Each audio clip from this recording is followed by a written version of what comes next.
offense any way possible tonight. You came in going 100 miles an hour, 18 points. How were you able to get what you wanted? You were terrific from the field. Just pretty much just being patient, taking the right ones, and just doing whatever I can, especially on defense end. I feel like when I'm playing hard on defense, that gets me going on offense for sure. You were playing hard on defense. That was fun to watch you and Bradley Beal going head-to-head. What were those conversations like out there on the court? It was just a back and forth. That's my guy, and I definitely looked up to him growing up, and also we're pretty close, so that was pretty fun. I thought your energy off the bench tonight was infectious. Really great bench performance. Do you feel it when you're like getting the guys around you that same energy? Oh yeah, absolutely. I feel like my energy is contagious. I feel like when I'm out there, when I'm pushing the ball, when I'm just playing hard on defense, I feel like it uplifts everybody else. Okay, how's the hamstring? How did it respond in this first game back? It felt good. It definitely felt good. I know Coach had a minute restriction for me tonight, but I did what I could when I was out there. You sure did. 18 points, terrific from the field. Thank you, Collin. Great job. Thank you. Appreciate it. Collin Sexton, back after missing 7 games with the hamstring. Well, welcome back, Young Bull. What a great game to watch and have him be that energy off of the bench. He finishes with 18 points. Let's look at his stat line. 4 fouls, 1 turnover, 0 assists. 4 for 4 from the free throw, 2 for 2 from 3-point land, and 6 for 7. I mean, really, really good shooting night. Missed 1 shot. Super effective, but you could feel his energy was there the entire game and really made a difference for us tonight. I loved the point where him and Beasley Beal started going back and forth a little bit and started getting after each other. And I wish that Coach would have left him in there a little bit longer, because as soon as Collin Sexton came out, we put a couple different people on Beal, and it seemed like he kind of caught fire or like a hot streak. And even Lauri Markkanen was on him, I believe. Rudy Gay stopped at one time. But, I don't know. I wish that is one thing Coach would have done this game, is just allowed that competitiveness to play out to see what would have happened. I know Sexton got into him and fouled him. Controversial call. It could have been offensive, could have been defensive. Either way, I would have liked to continue to see those two duke it out a little bit more and let Collin Sexton go back at him. So, good night from the Jazz. It was really close the entire game. Lauri comes away with 21. Clarkson comes away with 23. And Malik Beasley comes away with 25. So, really even shooting. Scoring. Shooting, Clarkson takes 17 shots. Lauri takes 14. But he does take 9 attempts from the 3-point line, where Clarkson takes 7. I would really like to see Lauri get, 25% more shots than Clarkson. Maybe that's a high number. I would like to see him get a larger number. He is shooting 50% in the month of December, Lauri is. And I just think, Armani always talks about it on our podcast. Feed him the ball, man. Looking at the stat line from the Wizards, Bradley Beal has 30, Kyle Kuzma has 21, and then Daniel Gafford finishes with 13. I honestly didn't even feel that Beal was playing till like the second quarter, and they kind of got a close-up of him. I think that was his first game back. I'm not positive. If you guys are in here, want to request to speak, go ahead and request. Kevin just requested down, what's up? And we've got a new, unless I don't recognize, King of the North, Brady NBA, has a picture of Jordan Clarkson in a Batman suit and Lauri Markkanen in a Superman suit. If you can see this on YouTube, I'll try and show you up close. Go give King of the North a follow, at Brady NBA.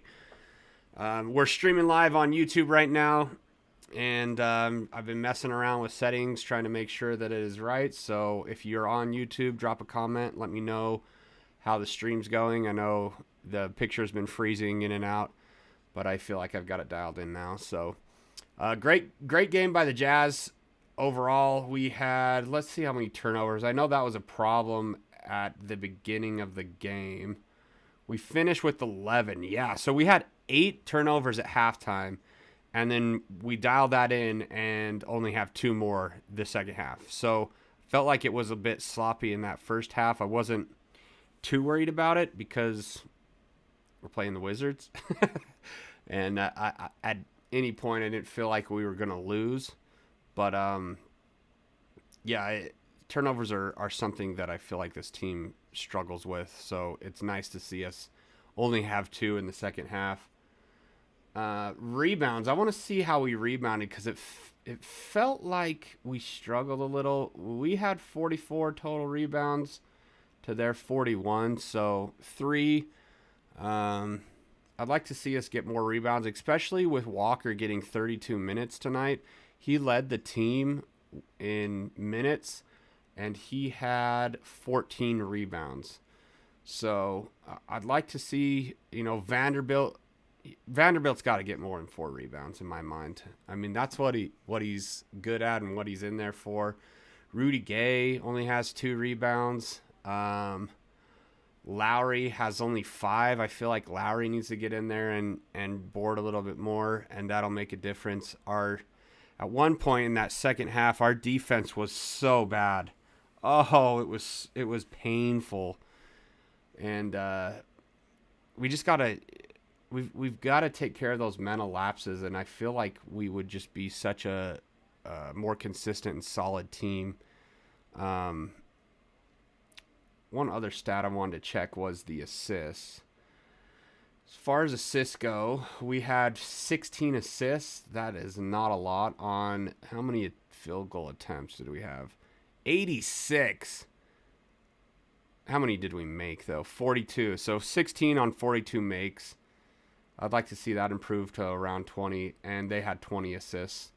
Really, the Kispert kid from Gonzaga impressed me on their team. He's a small forward from, I believe he played with Olynyk, I believe. And then, Taj Gibson is someone, I know he's older, but that's kind of the type of player that we need. Someone that will come in, do the dirty work, rebound, and defend. He only got 6 points for them, but I feel like he does other things, at least in the past, that were really good. So I'm going to turn the time over to the next speaker. We've got Armani has joined us. JC's Drip. What is up? We are live again on YouTube. Kevin, if you could check that out for me, that would be great. I'm going to go to Kevin first, though, since he requested, and then Armani will go over to you. So, Kevin, the floor is yours, man, until Coach comes on.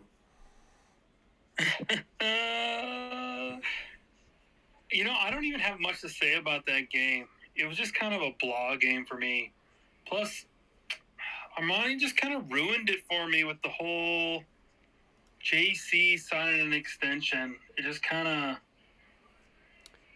ruined it all for me. What do you mean? That's all. They just put a sour taste in my mouth. With them wanting to sign Clarkson to an extension? Yeah, I don't like it. Yeah, but do you think it's true? I hope not. I mean, I was thinking about that too as we were watching the game, and I actually want to look that up right now. I know, JC Drip, get in here. Yeah, JC Drip. I know you love your boy. I'm sorry, I don't mean to talk bad, but I got to be honest. He's having a career season, and he's going to demand a lot of money, and I just think he's going to handicap us. I just don't think he's going to be able to do this every year, and I think he's going to handicap us like Conley is right now, where he's a great player, he's a fan favorite, he's a locker room that everybody loves, but he's just not going to play to the potential of his contract and ultimately hurt us from going out and getting other pieces we need to be successful. And it's nothing against his character. It's nothing against his game. if we can get him for the right money, I hope he can retire a Jazz man. I just think right now his dollar amount is going to be more than I would be willing to pay. But I mean, I was giving Dawson a bunch of shit earlier for not being a GM or a coach, and so maybe I should keep my mouth shut because I don't really know what I'm talking about. I'm not a GM. I'm not a coach. I'm none of that stuff. So I'm probably just talking out my ass because I have no idea what I'm talking about. Yeah, JC Drips, I just approved you. Go ahead and respond. Man, everybody's going to have their opinion on JC, and I respect it. My question to you would be, how much do you think he's expected at this point? How much is he expected to make, and what are you offering him? Or what would you accept him for? So with knowing that we got the new TV deal coming through and that there's going to be more money, I wouldn't want to do much over $18 million a year. I think he's going to be closer to 30 on the open market. I think anything for me, I would want much more over what we're paying Sexton. I could probably maybe go to 20 a year with an increase to maybe go upstairs. Increase to maybe $2 million each year after that. But I really do think if he went and hit the open market, you would get a team out there that's going to offer him $30+ million a year for probably like a 4 or 5 year deal with an increase of probably $2 to $3 million a year. Because the way he's playing right now, I think that's his value. I just think that's going to handicap us because I don't think he can sustain this. So right now, this year Clarkson is making $13.3 million, and Malik Beasley is making $15.5. Next year is Beasley's last year. He'll be on the books for 16, and then Clarkson will be on the books for 14. So out of the two players, it looks like Malik Beasley is a little more expensive, but like Kevin said, Clarkson's going to probably want a pay raise. And out of the two, I mean, who would you rather have? Well, first off, there ain't anybody in the league that thought Beasley should have gotten the money that he got when he was overpaid at the time. True. So I don't know that that's a fair comparison. But now I feel they're very comparable. I watching the game tonight, this is my opinion, I think Malik's a little more valuable. He doesn't seem to need the ball as much, and when he gets it, it's not as much, not a black hole, but it just feels like he makes a little bit better decisions. But then, hang on, Sloan. On the other end, as far as steals, I mean, I think he had 3 steals tonight. Let's see. Where are you, Malik? My kids are freaking out, guys. Hang on. He had 4 steals. 4 steals. Led the team in steals, and I just feel like he is a little bit more reliable as far as if you have a guard that you need to match him up on. I would go Malik Beasley over Clarkson. But Clarkson to me is more of a clutch guy, and if he could learn to just be someone in the fourth quarter that kind of is in the background the whole game and then goes off the fourth quarter, that'd be awesome. But my kids are losing it, so I'm going to turn the mic over to you guys. I have a question.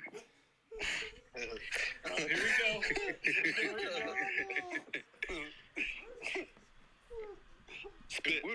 In what range do you all believe that JC is at in the rankings amongst NBA players?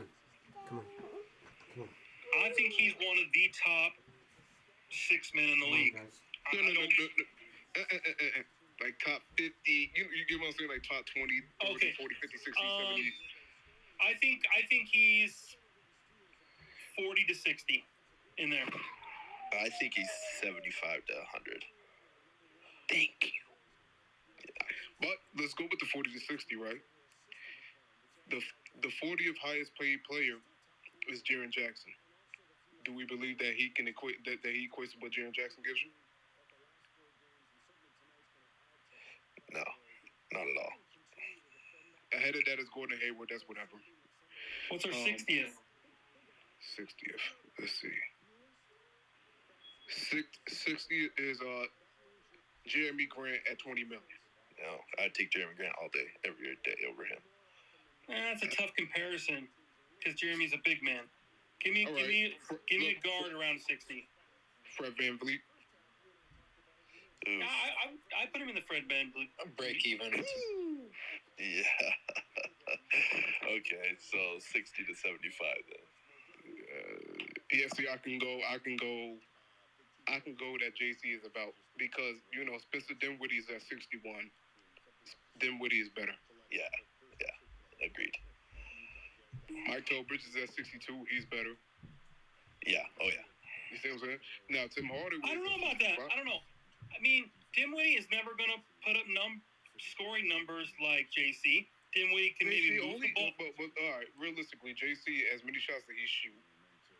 Yeah, but if Dinwiddie has the same opportunity that JC has, yeah.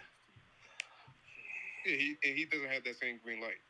You see what I'm saying? Well, he's playing with Doncic, so. Exactly. So he's doing the best of his abilities, and I think he's averaging like 17 and 8.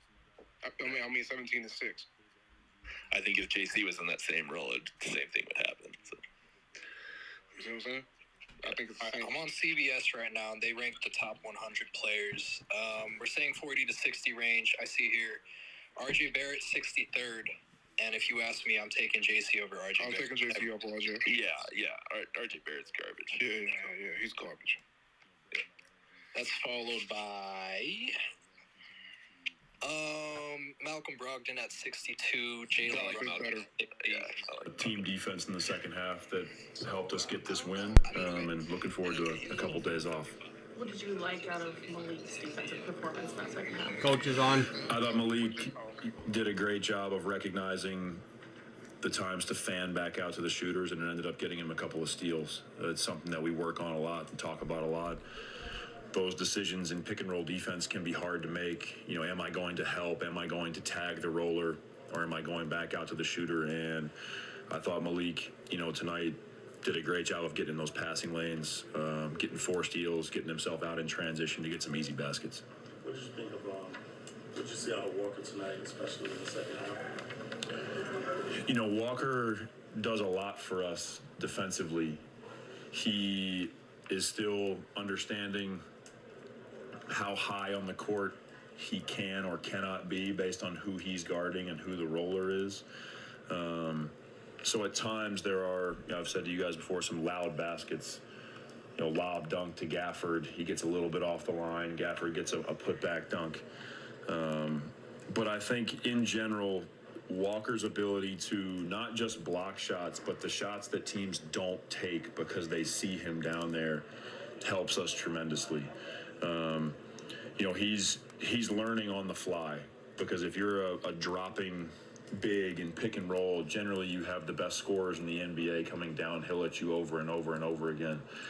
Bradley Beal tonight is one of the best at that. So he's put in a lot of tough spots, and it can feel daunting at times when you're in that spot as a young player, because you're playing against the best guys in the world, and it can be very unforgiving.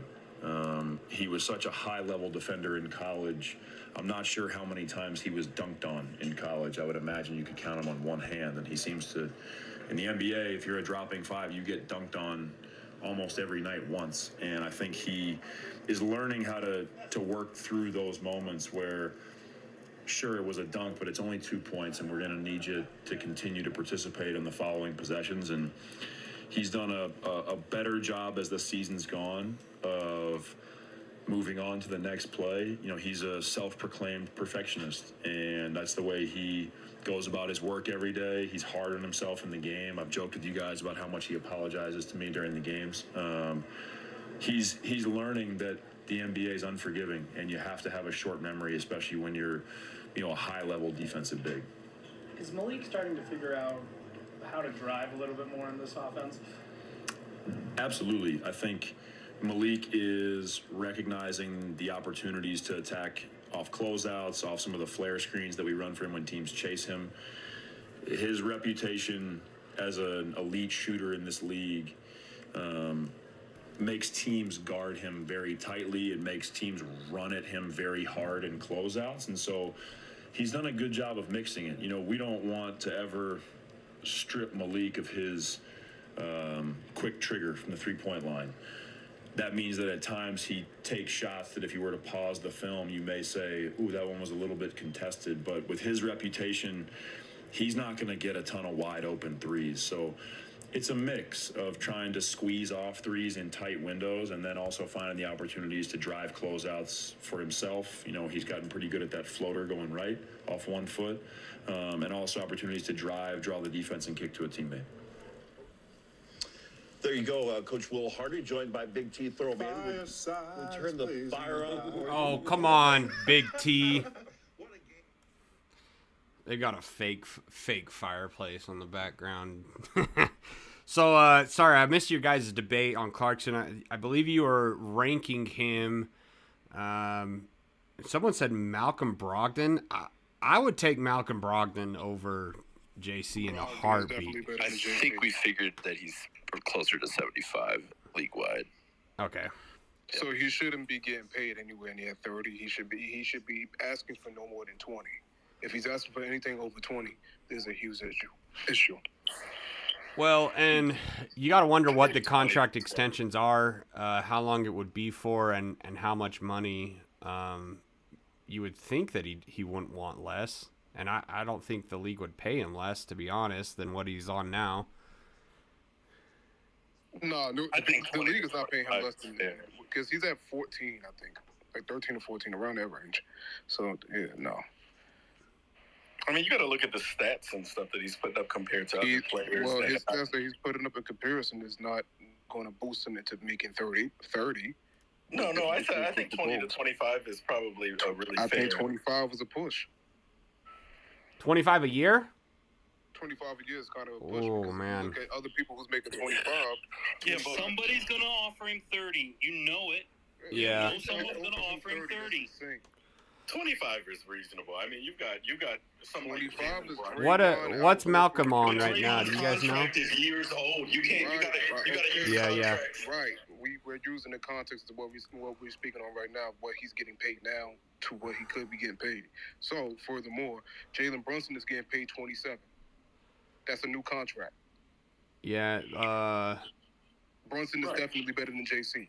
I'm also taking into account him going into free agency at the end of not this season, but the following season after the TV deal hits. I'm not, like, if he was to go into free agency right now, it'd be different, but he can't be a free agent for another year and a half. Yeah, somebody tweeted out. So is JC a player that y'all would like to hold on to? Depends. I like looking at Malcolm Brogdon's right. Yeah, Malcolm Brogdon right now is getting paid 21. Pull it back if he's a six man at this point. If he going from what the position that he's at right now, do you think he can mentally take going back to being a six man? Yeah, I actually think he would perform better in my opinion. So Malcolm Brogdon is coming off the bench, getting paid 21 million average a year. This is this is the last year of his contract, though. So he signed his contract in 2019. So, yeah, I mean, if we could get Jordan for below 25, that'd be I would be willing to keep him. And because I think him and Malik Beasley paired with Lauri and Kessler, I think that's something that you could probably build around. And he would be... This is why this whole thing makes me so sick. Sick to your stomach. Why are we talking? This is why are we talking about it now? I just don't understand why we're engaged in these talks right now. Like, we still have another year after this year. Well, it's because they're trying to bank on the performance of right now. It's probably Jordan's agents wanting the Jazz kind of pushing the envelope, saying, look, if you want me around, sign me. If not, send me away. Because honestly, Jordan's been frustrated to me. It feels like more this year than ever before in Utah. And so instead of coming out publicly and saying, hey, I want to trade, it might be something in the back, in the background working where it's like, look, I want to be here if you pay me this. But if you're not going to pay me this, then I want to go somewhere else. Because let's face it, it all comes down to the money. Jordan loves Utah, but he's still gonna go where he gets paid the most. And he may be just doing us a solid by doing it that way. Yeah, so. yeah, exactly. So the Jazz go, let's see, we go off to San Antonio Spurs. We win this one handily and get our bench players in. What do you think it's going to take for us to pull off these next 3 games? Because honestly, we with not Klay Thompson, Steph Curry out, Spurs aren't very good, and then who's after that? I feel like we can pull off these next 3 and go on a 4-0 streak. What it's going to take is guard play. It's just going to take our guards coming in as a unit and just performing at a steady level. Maybe like 3 or 4 of those guards scoring around 15. All we need to do to win the next 3 games is just keep JC under 15 shots a game, and we'll be good. Yeah, I'm just joking. And Lauri over 20. But seriously, if JC could that's what I see his role is, just kind of be a guy almost like Mitchell was, get everyone else involved the first 3 quarters, and then if we need you in the fourth, hit a few shots here and there, but then that's when JC's most valuable, is in the clutch when you really, really need a bucket. I actually feel like he's a better shooter for some reason with people in his face and off balance, and when the game's on the line. So I don't think we're going to win in Sacramento, though. Oh, that's the last one, huh? Oh, you don't think we can beat Sacramento? Not in Sacramento. Healthy, we can beat them. I feel like we can beat them. I feel like that's a straight-on game. I think that's just whoever plays harder that night. I think in Salt Lake we can beat them. I don't know about in Sacramento. I think Golden State's a tougher game, honestly. No, not without Steph. No, yeah. If Andrew Wiggins is playing that game, then I can be a little bit more, if you're in that game. But if Wiggins is not playing, I'm pretty sure we can beat them. He's supposed to be back after Christmas. Yeah, they've been struggling without Steph. I mean, but they've been without Steph and Andrew Wiggins, so I don't think. I mean, Steph is obviously the best player, but you're missing your top 2 players. They're going to struggle. Yeah. I mean, and of all the teams we played in the last month, we struggled against them. Their defense made us struggle the most. Like, their defense really just put it to us. Like, they know how to play us well. Sacramento took it to. Oh yeah, because they've been playing switch defense since. Well, they was really the focal point of the league going to the switch defense. So they have that down locked. That at least the core, and it's egged on, and they really have a large understanding of the principles that they want to do in that situation. So playing against somebody like us, where we use a lot of off-ball actions and stuff like that, yeah, we're going to get stuck against them because we don't have a guy who's going to go get an ISO bucket. Besides Clarkson, from the top, I'm talking about an ISO bucket from the top, maybe a Clarkson or a Collin Sexton, but other than that, nobody's really going to go get us a bucket from the top of the key and just killing them. Let's just call it Mr. 30 mil. Yeah, we're not getting all those open. Crazy. Yeah, we're not getting all those open 3 looks like we do most games against them. So I think they're a tough matchup for us. I mean, I definitely do think we win, but I do think they're one of our tougher matchups. If Wiggins doesn't play, I think it's an easy win. If he does play, I think they're a tough game. I don't think either times that we've played them we've been fully healthy either. So I think there's something to be said about how the whole puzzle fits for this team being healthy, especially because I think this came out with Collin Sexton being back and Malik Beasley. Our starting lineup is very mediocre. Where we make a difference on this team is when it's the bench. So I think that's what's going to be key to this team being able to be successful against any team is to be fully healthy. And of course, that's playing the averages and numbers and all that stuff. But if this team is healthy, they can compete and beat anybody. If they're missing key top 6 players, we're going to have a problem on any given night. And I think we've seen that all year. Yeah, if Kelly O's back by Sacramento game, I give us a chance. That's what I was going to say, too. Yeah, agreed. So I want to get to a comment real quick because I want to. King of the North says, Jazzketball, let's go. Don't forget to vote for NBA All-Star. So if you're watching this, I want to plug it in. Go vote for Lauri. He's the one guy that deserves to be on this all-star team. You can vote, I've heard, 5 times a day. And I believe on Christmas, I took a screenshot of it. I'll have to get it back out to you guys. Certain days, your votes count as triple. So as Jazz fans, I think it's our responsibility to get Lauri in this thing, especially with it being in Salt Lake City. We've got... You know Lauri's in regardless if you vote or not, right? He's the commissioner's pick. Yeah, exactly. But I still think we should vote and have him above LeBron. So we've got a few other new listeners in here. King of the North, I just shouted you out. If you want to get on and debate with us vocally or verbally, go ahead and request. We've also got Delusional Jazz at Jazz Delusional. Welcome. I think I've seen you in here before, but I can't remember. It's funny because a lot of people have like the same profile pictures, and so sometimes they run together. Yeah, King of the North's been in here before. Yeah, and then that one of Clarkson squaring up, so many people have that.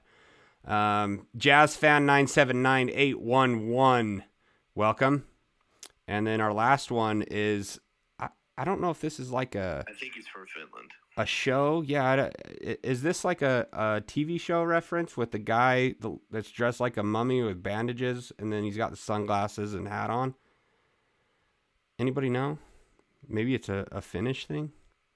Anyways, Bally Ben at VVULAHRIVFJAR ... That is one long handle, bro.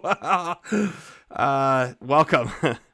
Welcome to the podcast. So it looks like looking at the standings right now on NBA.com, we are, is this updated? Yes, we are a half a game behind Sacramento. So it'd be really fun by the time we get to Sacramento in a couple games to be tied or have it be a close, important game that would move us up in the standings. As far as first place, we're only 2.5 games out of first place behind Denver. Going the other way, though, it pops up on the screen, NBA All-Star voting. Come on, vote. Hey, Kevin, did you check the stream on YouTube? I'm wondering if it's working or not. I mean, I know it's streaming, but I'm wondering if the screen keeps freezing up or not. And then on the other end, we are 3 games out of 11th place. So still super tight as far as it goes in the West. These guys just beat the Phoenix Suns the other night. The Washington Wizards, and it just seems like teams get hot and then all of a sudden, they have unexpected losses. And even the Boston Celtics in the East, like that, they've finally cooled off. They're a half a game out of first. Milwaukee's taken the first place game. Cleveland beat Milwaukee Bucks the other night. What do you guys think as far as the top 6 in the Western Conference go? I know we kind of did this before, but Kawhi's healthy now too, and I definitely see the Clippers in the top 6. 3. Yeah. I think Phoenix is falling apart, to be honest. Mm-hmm. Yeah. In what ways? I think there's some internal issues with Phoenix. Man, him and Monty Williams, Ayton and Monty, they're at it, man. I saw that. Is Phoenix somebody that we'd make a trade with? I know that I saw, this might have been a rumor that the Wizards offered Hachimura for Jay Crowder and they turned it down. Like, what? If that was real, why would you turn that down? Maybe because Washington was asking for picks. I don't know the whole story behind it. Would you guys want Ayton on this team? What would you trade for him? No. I don't know. I mean, we desperately need rebounding. Are we going to let him stunt the growth of Kessler and put him in the starting and put Kessler on the bench? Yeah, that's the thing. Yeah. I No. don't think so. No. Yeah. Ayton makes $30 million. I think Kessler may be better than Ayton in the long run. Oh, I definitely think Kessler's better. But I'm just saying. If I'm gonna go get a big man, I'd rather have Wiseman than Ayton. Wiseman put up 30 points the other night for the Warriors. Santa Cruz, yeah. I think I would go with Wiseman too. The other thought I had is, why don't we just stand still and not make any trades until we get our draft picks? Until you get what? That's probably what's going to happen. Until the draft next year. Because that would be a waste of some of the momentum we have right now with some of our players. I think that's going to depend on what happens in, between now and the trade deadline, because Utah has the easiest schedule the rest of the season. So it's probably going to depend on if they're able. I'm thinking that if they're in earshot, they're in earshot now, but if they're like the first or second seed come, mid-January, or not mid-January, but we'll say like late January, that's kind of like a tough decision. Like, you're right there competing and you don't want to get better. Do you really think, though, that we are like NBA, like second, third round competing team?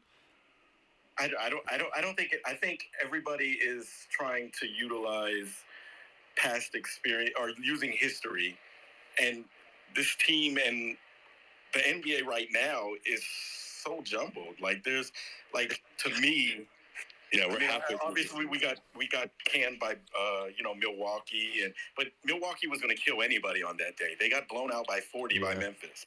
Like, there's no off day. Even you can go to Detroit and screw up. Orlando, went on a 6-game winning streak.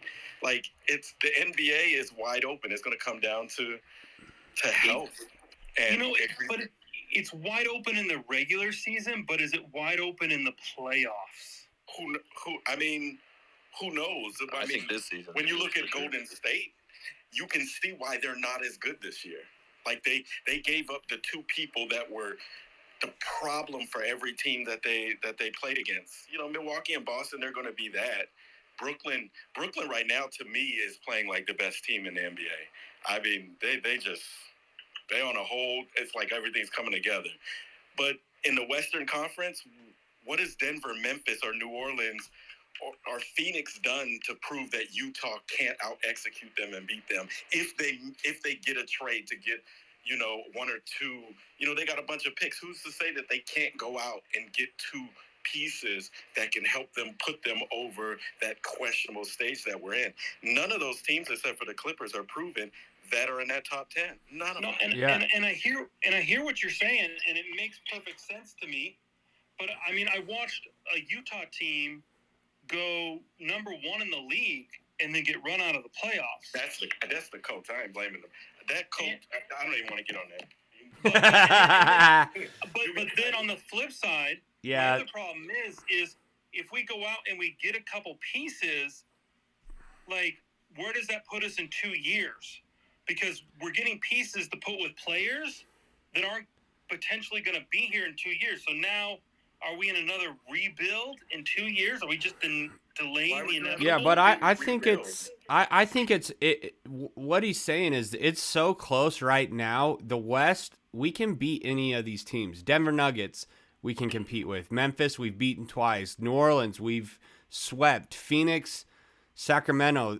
These are all teams ahead of us. I think none of them are solid favorites. Maybe the closest one would be Clippers because of Kawhi Leonard, but if he goes down, they're back to being crap. So the point is like, if you're really this close and the league is this close right now, why not go for it this year if you could get the correct pieces? Because if you make it to the finals, so what do we have to give up to get those correct pieces?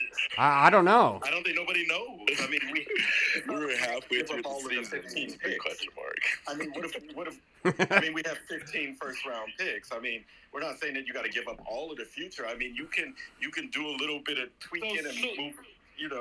So we give up 4 first-round picks, right?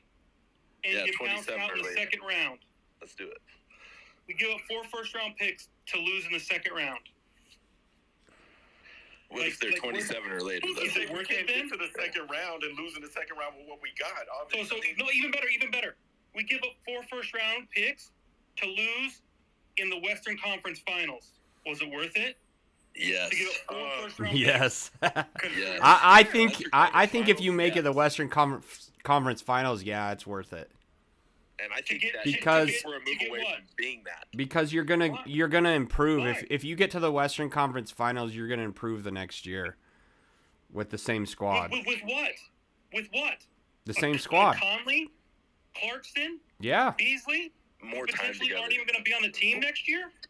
Yeah, because then that adds veteran experience. Like we've sat here and talked about how this team's nothing without Mike Conley. So I know that he's getting older, but dude, he looks better than a lot of old players. Like, and he doesn't play so reckless that his body's just gonna break down. I mean, he's a floor general out there, and there's not very many players like him left that orchestrate an offense like him. I don't think Lauri's been to the playoffs. So. Why are we acting like the Western Conference Finals is some unadulterated failure? I mean, it's not. If we make it to the Western Conference, if you're the final 4 teams, that's where everybody wants to be. Yeah. Right, and then especially with the trajectory, if we made it to the Western Conference Finals, made one move, and we still got a bunch of picks, Danny Ainge is going to get a lot more free agents knocking at that door than for sure what would normally happen. So yeah, hell yeah, for 4 picks. You know what? You know who is so juicy to me right now that I just really want to pull the trigger on is Jay Crowder. Like, no, let's I go want get him. Trae Young and John Collins, dude. Let's do it. I'm ready. Who said that? Who said that? Who said Trae Young and Jake? Oh, hold on, I can't. I don't got the thing. Trae Young. Dallin said that. That's been a secret wish of mine, man. It's a secret. Could you imagine? Who I said think that? we would get to the Western Conference Finals. Oh man. Figure it out, Danny, man. I'd be okay with that. I'm game for it. If we're gonna go to the Western Conference Finals, let's just do it. Let's go get them. If we're not gonna do that, then let's tank. Let's not play this middle ground. I'm sick of this middle ground. I love how every podcast we get on, we basically go back and forth talking about the same thing, but we literally don't know what the Jazz should do right now. I think that's what's driving most Jazz fans crazy is do we make a trade right now? Like, you can see that we can be good and potentially compete to go to the Western Conference Finals or be